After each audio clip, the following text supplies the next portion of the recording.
líder presentó. Entonces yo digo, eso no le veo futuro. Hay un argumento adicional que pudiera ser la arbitrariedad, porque el precio de los vehículos en el listado lo hace la administración. Y se puede establecer discrecionalmente. Y se pudiera establecer discrecionalmente, y eso que sea... Pero ese mecanismo ya existía, ya fue discutido constitucionalmente a principios de los años 90. Y la Corte lo aceptó como bueno. Y dijo que no había ningún problema. Realmente el listado no varió el mecanismo, lo que varía es la tarifa que se le aplica. Entonces subió del 1% del valor del vehículo al 2% y luego la tabla de depreciación. Entonces ahí no veo que esa prosperaría, no lo veo. Luego hay discusiones respecto a puntos muy particulares de algunos de los mecanismos, pero es la retención arriba de la tarifa que tengo que pagar, pues es notoriamente inconstitucional, pero no hace que yo, obligado a pagar el 6% de mis ingresos, no pague. Si no me hacen la retención, tengo la obligación de pagar directo. O sea, no se queda el Estado sin esos recursos. Entonces no veo que realmente se esté atacando para dejar fuera la reforma como tal. Todo el paquete. Habría que entrar a discutir 104 artículos de la ley del impuesto de la renta a nivel constitucional, y eso no se está haciendo. La noticia de hoy en los titulares eran 43 artículos que incluyen probablemente 2 decretos, el 4/2012 y el 10/2012, suman casi 300 artículos en total. O sea, licenciado Díaz, ¿usted tampoco va a venir de parte del sector privado organizado un esfuerzo grande y organizado por votar la reforma fiscal? Yo creo que no, y esperaría que no, porque tenemos que aprender a convivir con esto, hay que resolver los temas más importantes, pero yo no creo que vayan a interponer como sí lo hicieron contra el 4/2012 totalmente, y la Corte dijo que no, o sea que la Corte ya dictaminó un poco ahí que es muy difícil votar una reforma completa. Bueno, también tenemos que aceptar 44 nacionales, es un número muy grande, entre 42 y 44, para una reforma que estamos viviendo. Creo que así va a ser la más grande que vamos a vivir en la historia de Guatemala. Pero hay algunos puntos, como decía bien el licenciado Archila, que no son de votar la recaudación, sino de procedimientos y de control. Algunas nacionalidades fuertes ya fueron sancionadas por la Corte, por ejemplo la simulación, que digamos le daba mucha facultad a la Administración Tributaria que si una juez y parte dictaminara sobre la simulación, pero no veo tampoco que se vaya a caer la recaudación completamente por las acciones que se están presentando. ¿Qué piensa usted de las acciones del líder, Mario?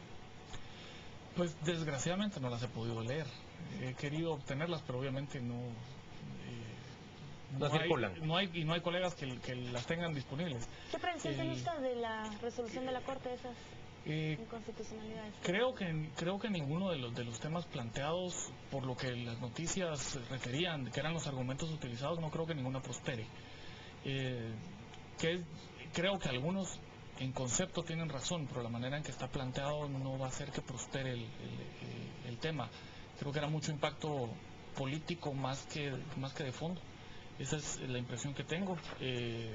Hay un tema respecto a empleados en relación de dependencia, que si bien conceptualmente el nuevo régimen de empleados en relación de dependencia conceptualmente es injusto, porque tiene una deducción, prácticamente una deducción única para cualquier nivel de capacidad de pago, también hay que ver que está ponderado con una tarifa relativamente baja. Entonces la ponderación de razonabilidad que la Corte pueda hacer probablemente por ese argumento no la permita. Hay Señores, otros argumentos que sí pudieran ser más fuertes. A mí me gustaría escuchar qué piensan ambos de ese argumento que se escucha constantemente, sobre todo de parte del empresariado, de la presunta doble tributación en impuestos sobre la renta, cobrado primero a las empresas y luego cobrado a las personas una vez que se han distribuido los dividendos. Bueno, yo creo que sí hay ahí algunos vicios de inconstitucionalidad. Porque, ¿usted cree que sí hay doble tributación? Sobre todo en algunos casos donde usted paga los dividendos a una empresa y esta empresa se los distribuye a los accionistas individuales. Cuando el impuesto se vuelve en cascada, yo ahí sí le veo definitivamente una inconstitucionalidad. Yo le voy a dar el argumento que le da uno el ministro de Finanzas. El ministro le dice, pero es que una persona jurídica es la empresa y otras personas individuales, son los sujetos accionistas que son beneficiarios de esos dividendos. Así es. Y por eso le digo que cuando se da la otra parte es cuando se vuelve muy inconstitucional. Digamos, yo como empresa tengo accionistas a otra empresa, que es muy común en Guatemala, y le paso los dividendos, y ahí tengo que retener. Y esto a su vez le va a pasar a los individuales, a los socios, otra vez los dividendos, y hay que volverle a retener. Ahí evidentemente el hecho generador son los primeros dividendos y hay una doble imposición. ¿Usted piensa lo mismo, Mario? Creo que por la definición de doble tributación, si nos vamos a la definición constitucional, que sería doble tributación constitucional, la Corte lo va a rechazar cabalmente porque son dos sujetos diferentes. Ahora, el planteamiento más correcto para alegarlo es superposición tributaria, que quiere decir me están cargando un impuesto sobre algo que ya pagó y ya tributó. Que eso es un argumento muchísimo más sólido, porque sí ataca exactamente el fenómeno.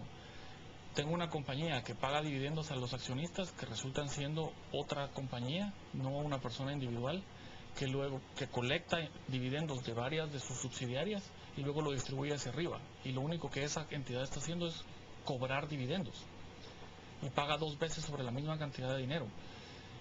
Porque no tiene un mecanismo de compensación en estructuras piramidales. ¿Y la superposición es una figura considerada en la ley? No está considerada en la ley, está considerada en la doctrina de la Corte de Constitucionalidad, en fallos anteriores, donde ha dicho no se puede tributar sobre lo que ya tributó, o no se puede cargar un impuesto sobre otro impuesto. Entonces, es un fenómeno de violación de capacidad de pago que sí pudiera ser acogido por la Corte. Cuando uno escucha estas explicaciones, no puede uno evitar preguntarse quién revisó esa propuesta. ¿Fue un fallo de lo que llegó al Congreso o fue parte del Congreso también de lo que finalmente se aprobó? Bueno, si lo pudieran encontrar en la mesa técnica, si lo encuentra ustedes, que no estaba escondido. Yo creo que ahí hay dos fenómenos. Uno, una reforma muy rápida.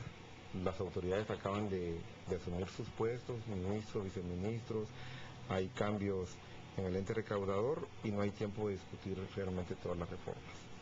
Entonces yo creo que eso es uno de los problemas que tiene esta reforma, de que se aprobó muy rápido, sin discusión, sin oír interlocutores que aportaran esos errores que tenía la ley. Y segundo, también el Congreso le hicieron cambios de última hora, como las tarifas del 5 al 7, que no arreglan el sistema de retenciones también al 5 y 7, no, lo dejan al 7 y ponen un transitorio que está generando mucho al 6. Entonces creo que hay responsabilidad de ambas partes, tanto Ejecutivo como Congreso, en errores que tiene la ley. Mario, la propuesta entonces es que se pase por el Congreso estas modificaciones que eliminarían buena parte de las dudas. Yo creo que haciendo un buen trabajo dentro del legislativo se pueden resolver las dudas hacia futuro y el Congreso tiene la facultad de hacerlo. Y que se someta a la Corte entonces la doble tributación o la superposición de pago de impuestos. Creo que la podrían resolver de una vez. Por ejemplo, para los grupos financieros no existe el problema de los dividendos en cascada. Los grupos financieros sí tienen una exención diciendo que solamente se paga 5% sobre los dividendos que la holding del grupo financiero reparta a sus accionistas. Pero esa norma la pudieron haber dejado extendido para las empresas. Todos los grupos empresariales. Yo voy a robar 20 segundos para una pregunta para Marco. Usted hablaba antes de salir al aire. El peor problema de esto es la incertidumbre en el contribuyente. Es correcto. ¿Cómo, por lo menos, disminuirla? El propio Estado es el más interesado en hacer una reforma rápida, porque esa incertidumbre provoca la informabilidad, mucha gente se retira y prefiere no pagar impuestos. Entonces, si queremos mejorar... O inhibe de invertir. O inhibe de invertir. Entonces, creo que al propio Estado le urge resolver estos problemas que ya son de su conocimiento, hacer una reforma y que el sistema sea más fácil de aplicar, en beneficio de los contribuyentes, del Estado, de la inversión, el trabajo, que todos necesitamos. Señores, gracias a ambos por acompañarnos a las 8:45. Hacemos una pausa comercial y volvemos para hablar del otro tema del día, el que seguramente a usted también le tiene tan intrigado como a nosotros. Vamos a hablar sobre transfugismo en el Congreso de la República. Ya venimos.